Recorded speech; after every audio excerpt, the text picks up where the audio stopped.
We're joined by the presidential candidate in Romania who won the first round of the elections, Calin Georgescu.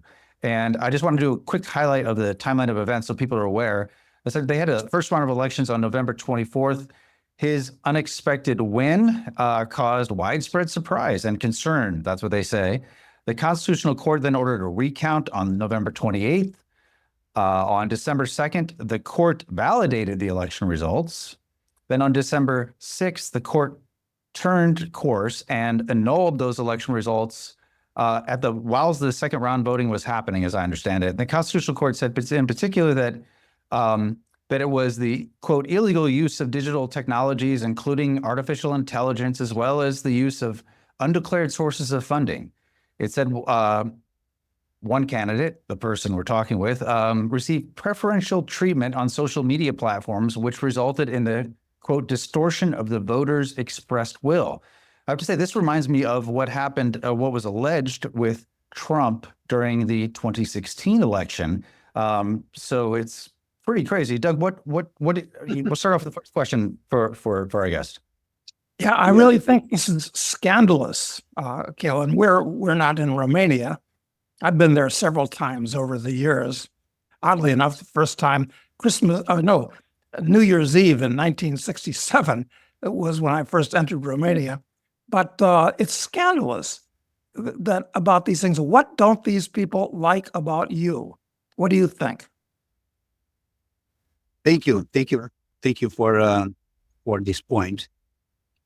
You know, there are one or two main how I can say topics on this subject. First of all, that they didn't expect simply that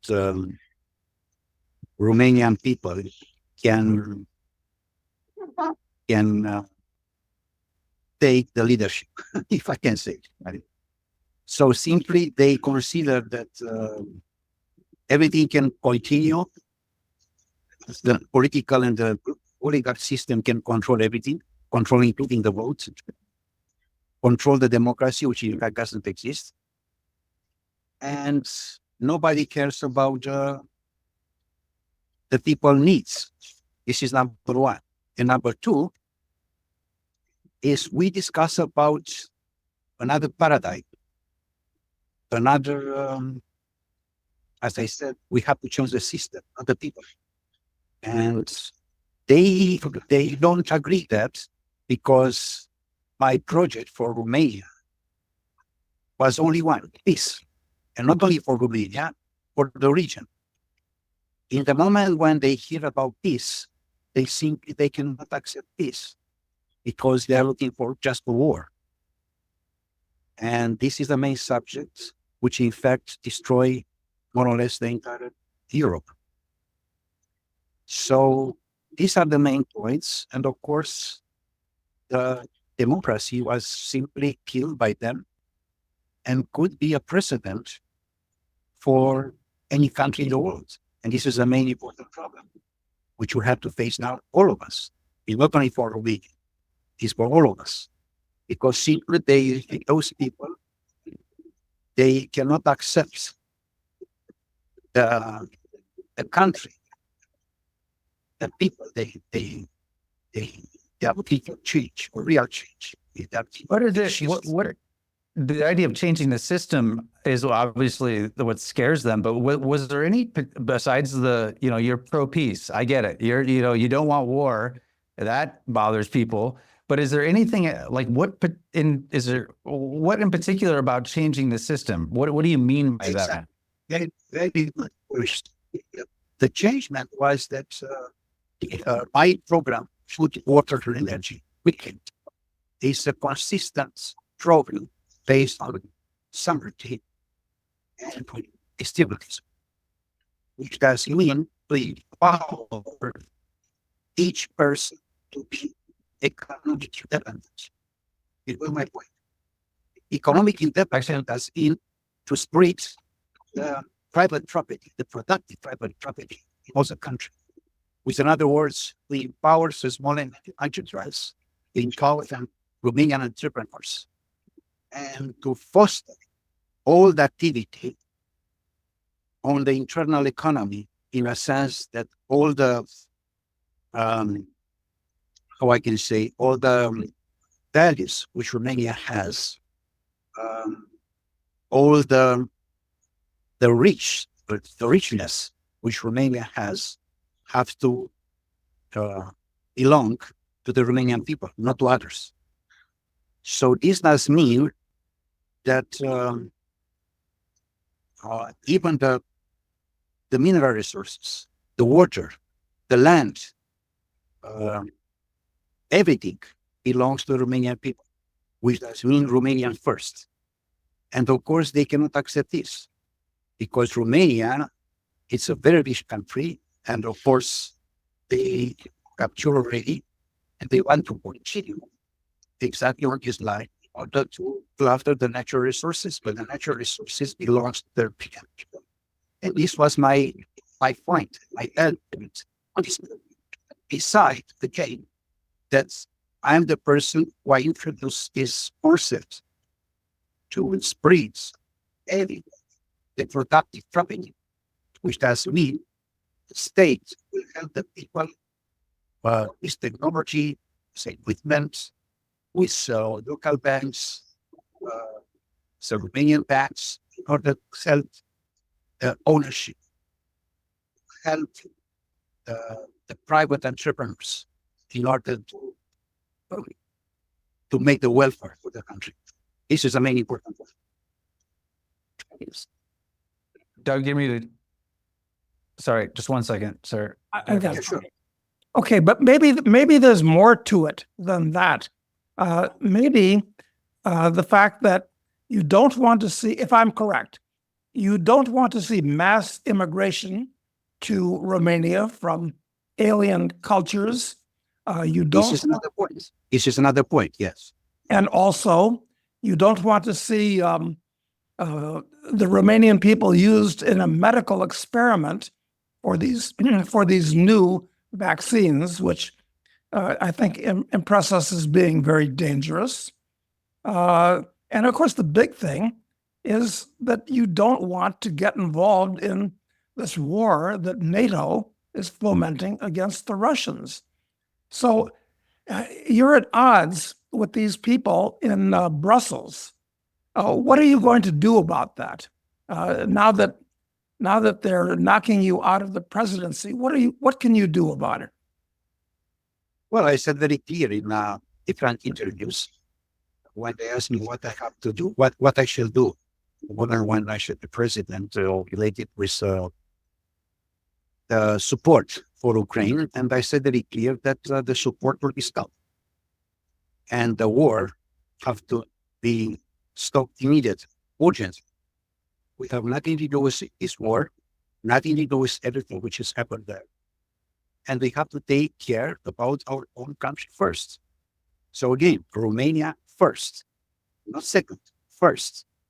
In this moment, based on what they did so far, the politicians in Romania, it's not Romanian first, it's Ukrainian first. So honestly speaking, we have to take care about our own country. And moreover, the main important pillar is to stop this crazy war, which is not it's for nobody. This is a highly important aspect. The war in general is not good. We are in 2024. We have a war to be difficult. Of course, our country has been. And it's absolutely critical to use the diplomacy first and use the weapons. So it's not realistic. Well, you're absolutely right, I think. Do you think that the European Union is going to fall apart because Orban in Hungary is at odds with the EU? The German government is falling apart. The French government is falling apart. uh, maybe the European Union is going to fall apart because these people in Brussels are trying to be dictators. What do you think about that? Look how is our lands. We did receive our lands from Brussels or from Washington.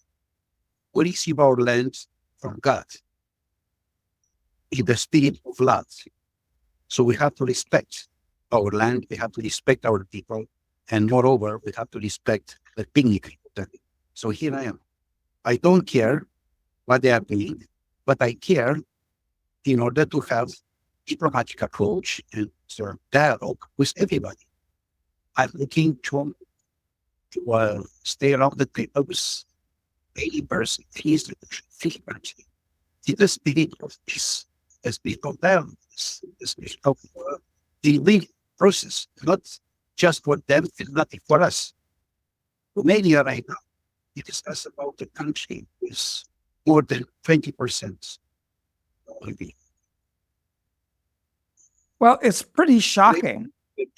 Thing, more than 20%.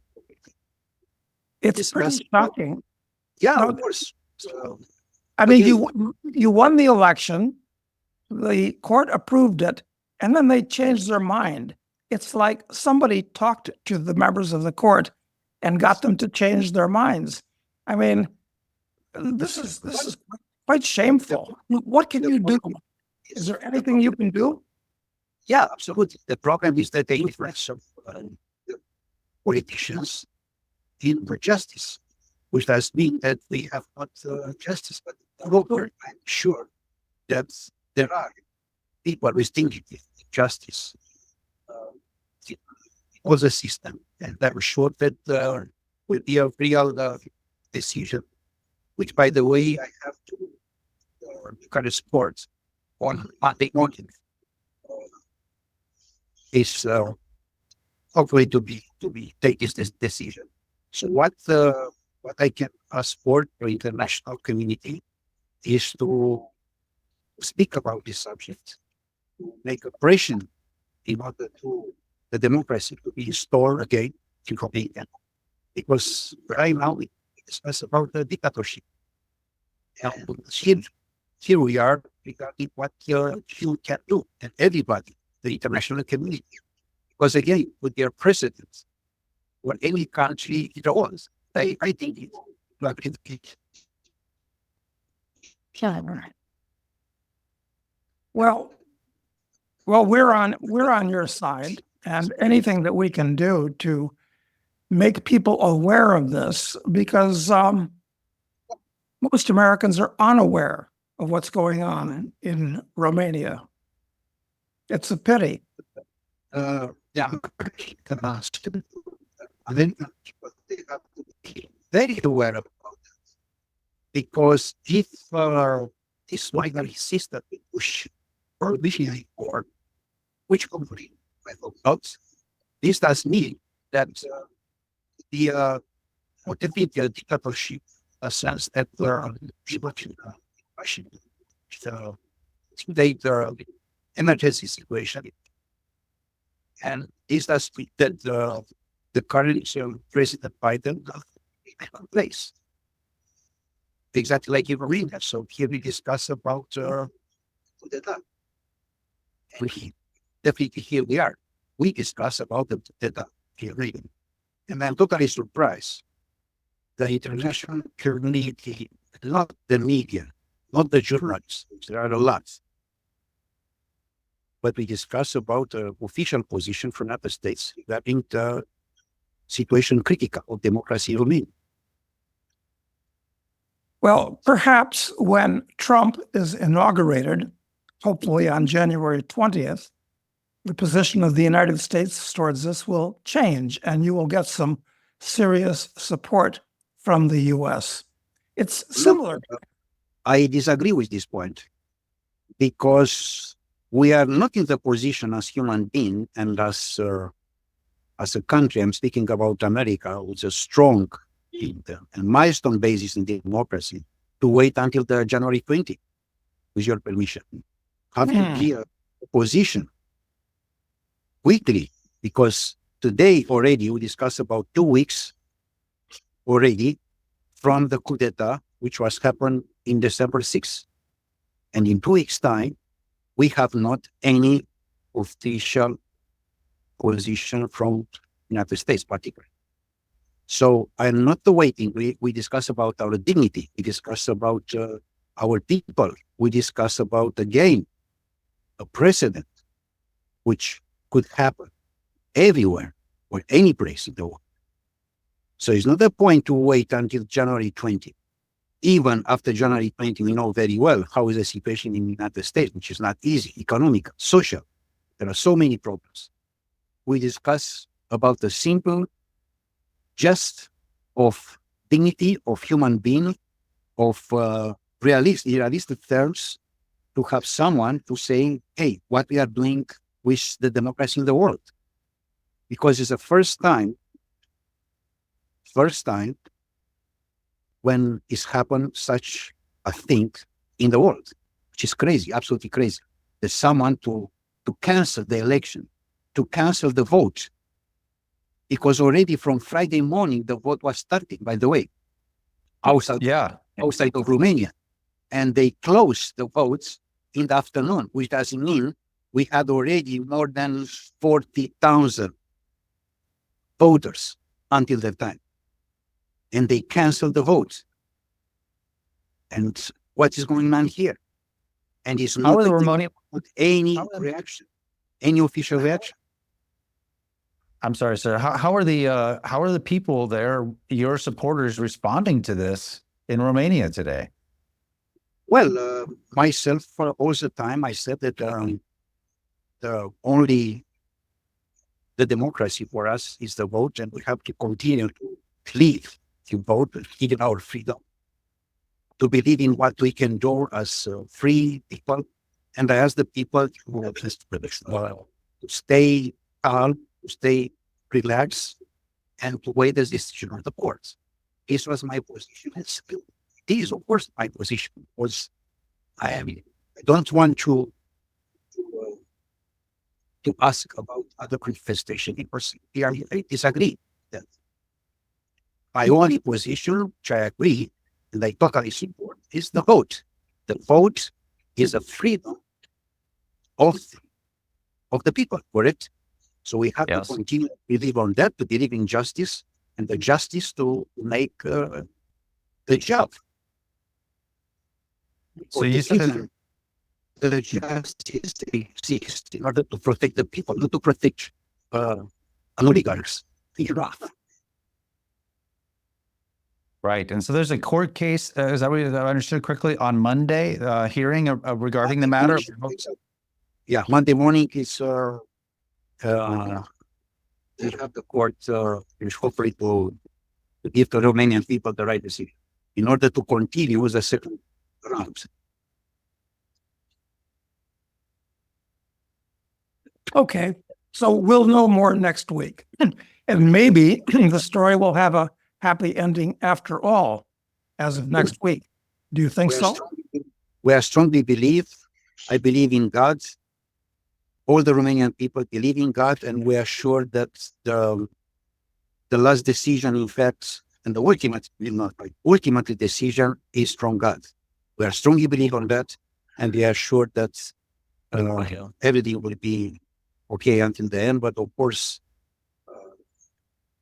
we cannot accept that this is happening in Romania after 35 years after the revolution in 1989, where actually we had more than 1,000 people killed just for freedom.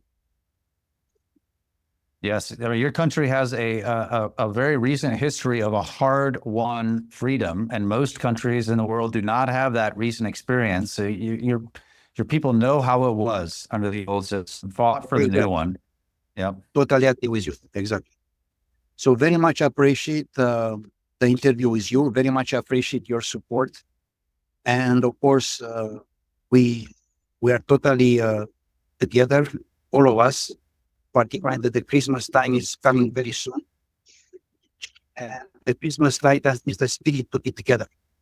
The people have to get together everywhere. not only in one country, but everywhere in the planet for freedom, for peace, and for cooperation. So thank you very much again. I'm looking forward for your support in this.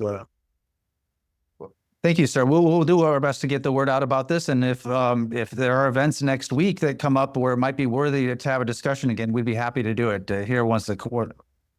Definitely. Looking forward. Okay. Thank you, sir. We wish you well and Merry Christmas. I might also Christmas. wear. Merry Christmas. Thank you very much. I Okay. appreciate it. Thank you. Thank you. All right. So, Doug, we didn't have him for long. It's nighttime, not great audio. I'm going to try and clean it up as best I can. But what are your thoughts on the situation? Well, he sounds pretty good to me. He didn't want to go into his views, which, as far as I know, are favorable about mass migration and about the vaccine. And there was a third area where, other than being anti-war, wasn't there? Yeah, he says a couple of them. That one was that he was believed that the climate change thing was a business scam, I believe is what he called that. And there's a few other things. I asked ChatGPT, what are his most controversial ideas? And they said anti-globalism, because he's arguing that the international institutions and multinational corporations erode national sovereignty. So he's also this anti-vaccine stance is what they call it. As I understand it, I think he wrote the foreword for the translation of RFK Jr.'s book, The Real Anthony Fauci, which is shocking if you haven't read that. So climate change denial is another one. That's business scam. The opposition to NATO, anti-feminism, the fact that it says, this is actually shocking to me that has this. He says his promotion of organic agriculture is a controversial issue. And then the TikTok-driven populism, because this is a candidate did not spend officially on his campaign at all, and it's all organic. And supposedly, this is the issue: is that he must have been, they're arguing that it was Russian interference in some way, that it was so popular in social media. And the other thing is economic isolationism, as they say. But he explained a little bit what he meant by that is support for small and medium-sized businesses and Romanian ownership of the assets of the country, Romanian citizens versus foreigners, and things like that. I mean, none of these things are really controversial, I don't think. I mean, we don't know the particular policies that might be, but otherwise, I think you can understand why he was so popular, why he is so popular. I can understand that very much. And it is absolutely shocking the way the court approved his election, or certified it, I guess it would be in the US, and then changed their minds after some entities or some people talked to them. I mean, that's on its face. It stinks to high heaven. And incidentally, the same type of thing is going on right now in Georgia, where this woman who's the current president is looking for intervention from the European Union to overturn the fact that she lost the elections. I mean, she'd actually like the EU to get involved and overturn the elections in Georgia because she lost. And they're trying the color revolution stuff there was going on, right? I mean, to me, and maybe it's figured out, hey, that didn't work out so well. We didn't win. So we have to not allow the election at all to occur. Yeah. Elections have actually become a sham where you can't trust the results. And if the powers that be don't like the results, they'll do their best to invalidate it. So all of this can be solved just by having complete free markets where the government doesn't control the country. I mean, elections are unimportant if all the government does is have a police force and a court system and a military to keep active invaders out. But governments today do everything but those three things. It doesn't do those three things effectively. It does everything else. So of course everybody is grabbing for the reins of power Right. and You know, democracy. Yeah. Go ahead. He said, Romania is taking on a Ukraine first policy rather than a Romanian first policy. But it's even not Ukraine. It's not even about Ukraine. I mean, Ukraine isn't a Ukraine first policy. No, it's not. Yeah, that's right. We have to fight this war against Russia to the absolute last Ukrainian. It's absolutely insane. It really is. I feel like I'm living in bizarro world on so many levels, quite frankly. Yeah, I agree with you 100%. Well, he seems like a sincere and honest guy. I'm not sure we'd agree with him on every issue, but I'm sure we wouldn't. But Jesus, I mean, it's insane that they just canceled the election like that. And and he said this. So they have Americans might not be familiar, but a lot of countries have a multiple stages of an election. They do this in Uruguay here too, where so you can have a whole bunch of candidates run. So it's not just closed off to two parties, basically like it is in the U.S. And so lots of candidates can get on the ballot. I think there were 13 total candidates on the ballot he was on. He comes out the winner of that. And then they have their second round. And it was while the second round, basically to make sure that the person who wins has a clear majority. So they take the two best candidates from the first round, and then they do a runoff. And to me, I like that. I love that idea, by the way, because it shows it's not so risky for people to express their support for a third party candidate, for instance, because if they don't win the first one, then they can get another chance to vote. So it was during the election, the final round, that the Supreme Court ruled that the first one was invalid and immediately shut down polling places. I mean, that's insane. I mean, it was like last second. I don't know what to say about it, honestly. Yeah, and actually, you brought up something that is worth looking at. Americans think of the two-party system in the U.S. as being part of the cosmic firmament, like that's the way it's always been and that's the way it should be. But you look at the Democratic Party, and they put up two people in the last election, Biden and Harris, who are, one man is in his dotage and one person is manifestly stupid and unqualified totally. So who put these two people up to represent one of the largest parties? I mean, and then, of course, under the circumstances, you have to support Trump for the Republicans, but he's kind of conducted a soft coup d'etat within the Republican Party. But there's lots and lots of people in the country that don't want either one of them, but they have absolutely nothing to say about it. So the two-party system in the U.S., I mean, we can argue, could be replaced by the type of thing that where you have a pre-election and then go from there. And what was it in the Federalist Papers? One thing that they always said in the Federalist Papers was that the worst thing that can happen to a country is that it breaks into factions.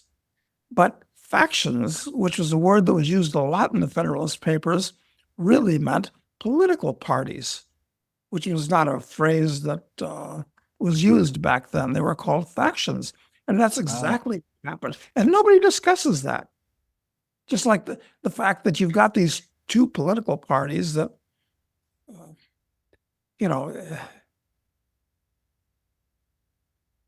there's a good argument that can be made that the Democratic Party is going to cease to exist, just like the Whigs used to exist, and now they no longer do. And the Federalist Party used to exist, and now it no longer does.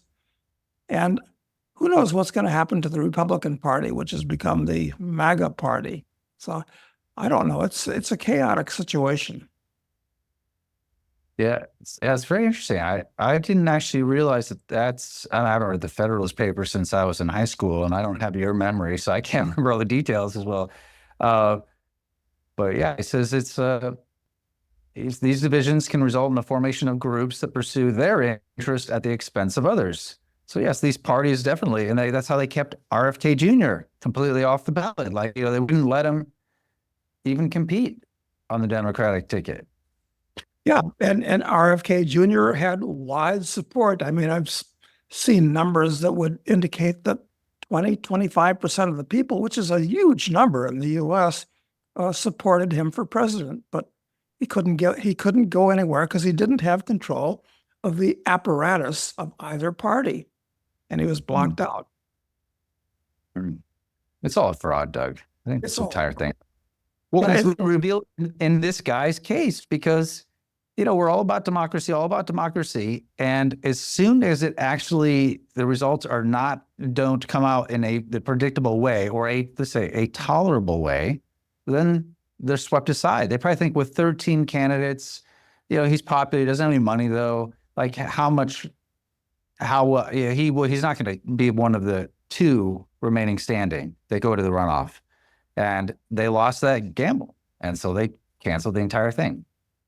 Well, this is happening throughout Europe because in Germany, the AfD party, which has similar views to what Calin has in Romania, and they're more or less anti-state and free market oriented, more or less, but a vast improvement from an individual's point of view to all the ultra leftist parties in Germany. I mean, they tried to illegalize that party, the AfD party in Germany. And the same thing's happening in France, where Marie Le Pen, who, whatever her faults are, was basically blocked out in their last elections. And the same thing happened in England, where this horrible person, Keir Starmer, was installed. So it's, democracy really is a sham throughout the Western world. And that goes to Canada as well with Trudeau. Yeah, exactly. I wonder, maybe it's always been that way. And just now the dissension among the people toward the system is so massive that it's becoming obvious that these problems exist, Yeah, so people aren't going to go out into the streets with pitchforks and torches the way they might have 100 years ago. But what are they going to do today if the average person is unhappy?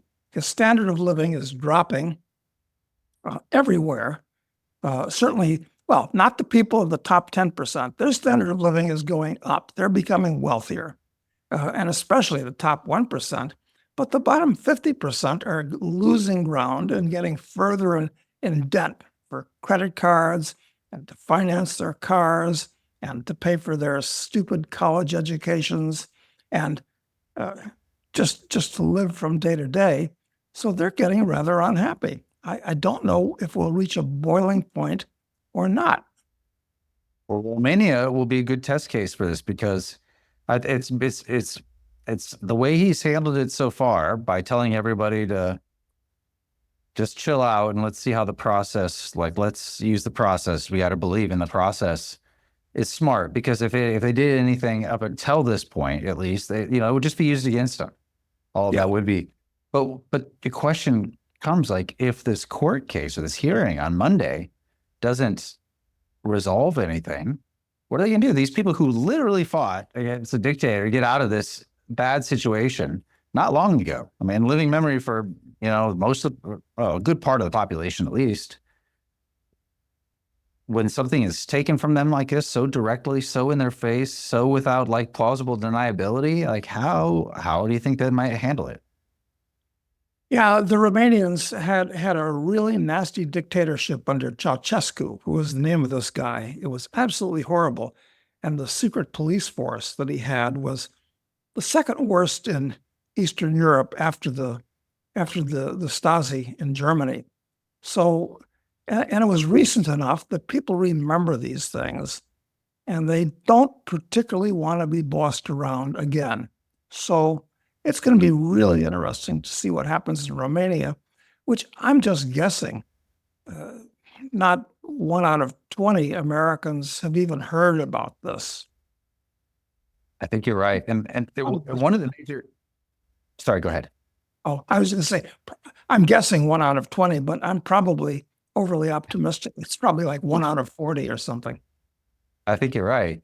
I think you're right. I mean, I remember seeing headlines about it, but no discussion. And the fact that I'm really grateful he wanted to come on with us, but the fact that he is not on Fox News talking about it or in any of the major press talking about it, he has to go to people like us, is just shows that I think that there's an effort on the part of the powers that be or whatever, the money class, I don't know, to make sure his message is not out there clearly. Just they want to go away, swoop it under the rug. Yeah. The ruling classes in the world, the international deep state, if you would, don't want to have their rice bowls broken with people that would disenfranchise the huge amount of power that they have. So, yeah, no wonder he can't get his message out. And no wonder they tried to overturn his election. Well, much the same way that they tried to overturn Trump's election. And of course, Trump isn't in office yet. So they're capable of anything in between now and January 20th, I think. Same thing. Yeah, honestly, they wouldn't. But yeah, I've heard rumors of stuff, and I don't want to necessarily substantiate them. But what do you think? Until I know more. But what do you think about what effect does this NATO base that they've got in Romania? Is it NATO or U.S. base in Romania? They got a big one there, and apparently, I wonder how much that factors into the equation. Well, of course, when we say NATO base, we really mean a U.S. base because none of the other countries in NATO bring very much to the party at all militarily, quite frankly. So it's perhaps it's a sign of a declining, degraded empire like the U.S. is. They're going supernova. It's like a star that's blowing up. It's at its brightest just when it's coming to its end. And I think that's the case with the U.S. It's financially bankrupt, economically in trouble, sociologically unstable, but the stock market's hitting new highs. And well, not the last few days. It's been a little rough, I think. Yeah. This could all come unglued just overnight. So I don't know. We're on the edge of chaos, the way I see it. That doesn't mean that tomorrow morning everything is going to change or even next week, but it's a slow degradation for the people on the bottom half of society. And on the top half, things could fall apart very, very, very, very quickly on a number of levels. And I'm not even counting the possibility of nuclear war, whether it starts in the Ukraine with the Russians or with the Israelis and the Iranians, because of course, if the Israelis push this thing with the Iranians very far, like many other countries, the Iranians are well known to be on the edge of creating their own nuclear weapons. It's no longer rocket science to be able to create a nuclear weapon. And of all people in the world, the Israelis should be afraid of nuclear weapons being used. But the Iranians can get them. They could get them from the Pakistanis, who have lots of them and who are fellow Muslims, in addition to the fact that they're on the point of making their own. And if the Israelis try to preemptively take out the Iranian facilities to build their own, they'll just come back and do it again. Or maybe they'll just buy some bombs from the Pakistanis. Or maybe there are still bombs floating around from the collapse of the Soviet Union 30 years ago. Possibly. Well, that's one of the allegations or something around that with this drone activity in New Jersey. It's one of the theories is that I don't know if you've seen this or not, that they're like nuke sniffers in some way. Well, and nobody says this. To me, this is actually one of the most amazing things that I've seen the U.S. government do when it comes to pure duplicity and incompetence is, this is well known, I mean, throughout the US, that there are hundreds of drones and many thousand millions of sightings of these drones floating around the Northeast US at night. And the US government says, well, we don't know, but if we know, they're not dangerous and don't worry, nothing to see here.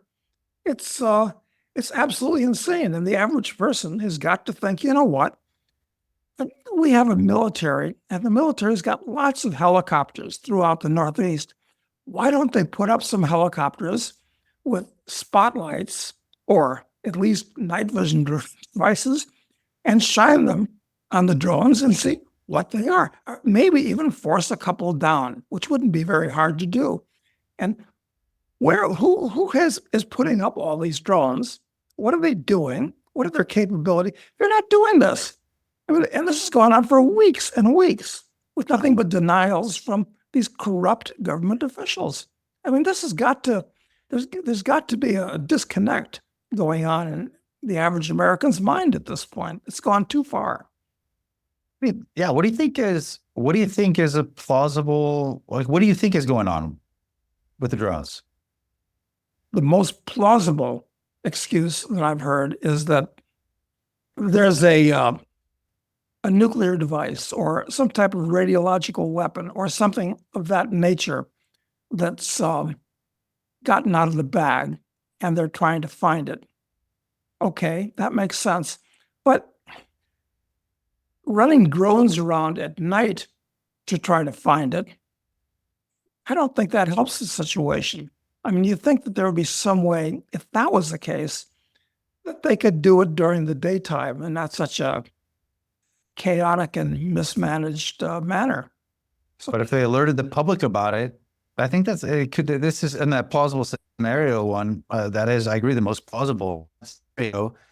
If they were doing it during the day, it would alert the public too much about it, where they would have, the public would clearly be able to see and watch what's going on and be like, this something they would ask too many questions. And if they had to alert them that no, we actually are concerned that there could be something like this out there, then there would be panic in that highly populated area, wouldn't there? maybe, but there's already something verging on panic. And if they're looking for a nuclear device or radiological device, wouldn't they have already centered their search towards one area and then go in with boots on the ground to look at it, as opposed to having pods, apparently, of 3 or 4 or 5 drones at once floating around, and large drones, not little toy drones? I mean, this does nothing but create suspicion. Somebody's head's got to roll for this. Yeah. I mean, if it is a radiological weapon or this, I mean, you can imagine them doing drones at night, and then during the day, they just, and also probably day and night, they probably have, ground-based stuff running around, trucks that are, that don't draw as much attention driving around areas as well, trying to collect that data. But, obviously, if there's something terrible happens with this, it might affect the election results here in a way, right? I mean, couldn't this create that plausible scenario where emergency powers need to be invoked, and the election could be set aside, and that could delay Trump getting into office? Well, there's been a transfer of power during declared wars in the past, so would that really be an excuse? But then again, as Calin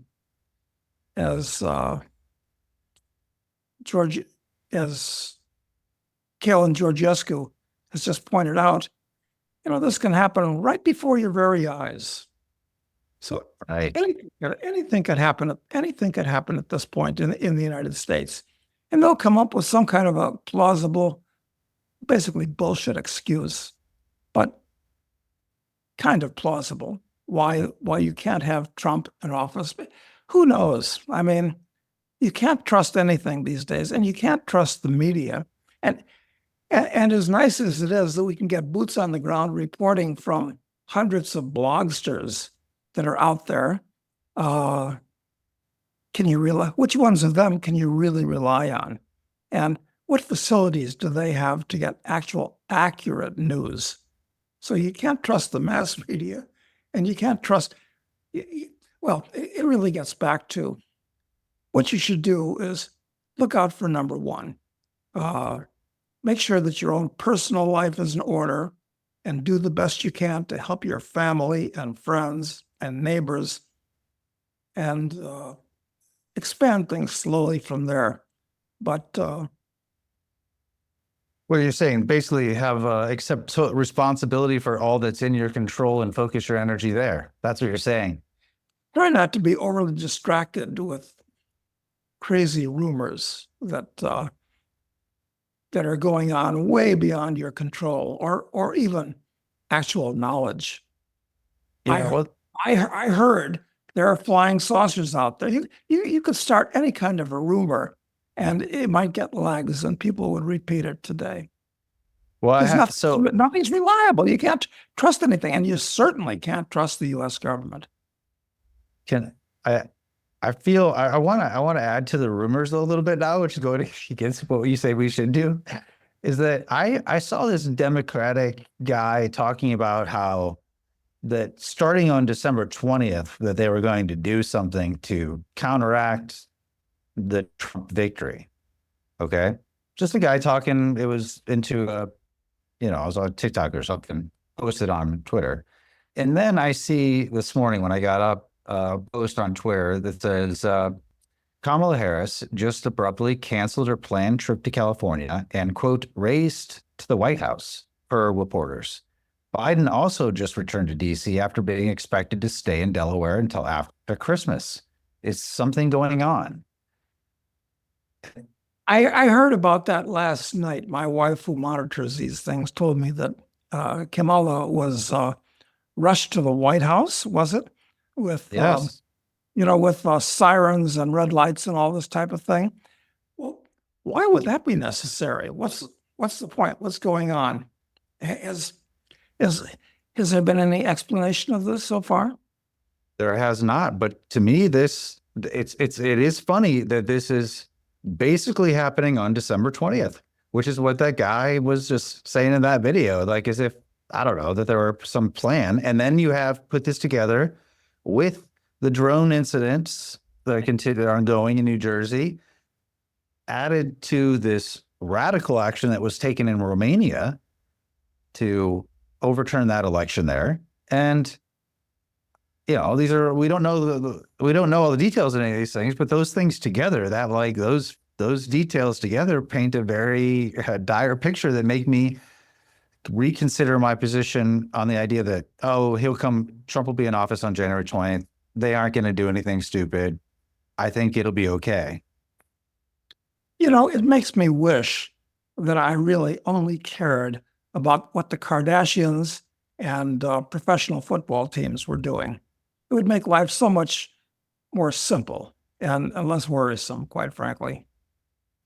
Well, this is what most Americans, I think, decided a while ago and have checked out every kind of important matter and are only focused on entertainment. So, yeah. Well, I guess it's cheap entertainment as long as they don't blow the world up, which is entirely possible at this point, really. it really is. Okay. Well, I think it will be interesting if whatever happens on Monday, especially if things don't go the way that Calin hopes on Monday, that maybe we can get him back on and get another 20 minutes with him just to get an update, if you're up for it. Oh, I'd definitely be up for it. And I hope that we can get a proper video hookup with him as opposed to a cell phone, which is pretty marginal. Yeah. And he's hustling. It's obviously he's 5 hours ahead of us in the Northern Hemisphere. So it's like 5 p.m. his time in Romania and dark. It makes me happy to be in the Southern Hemisphere right now where it's summer.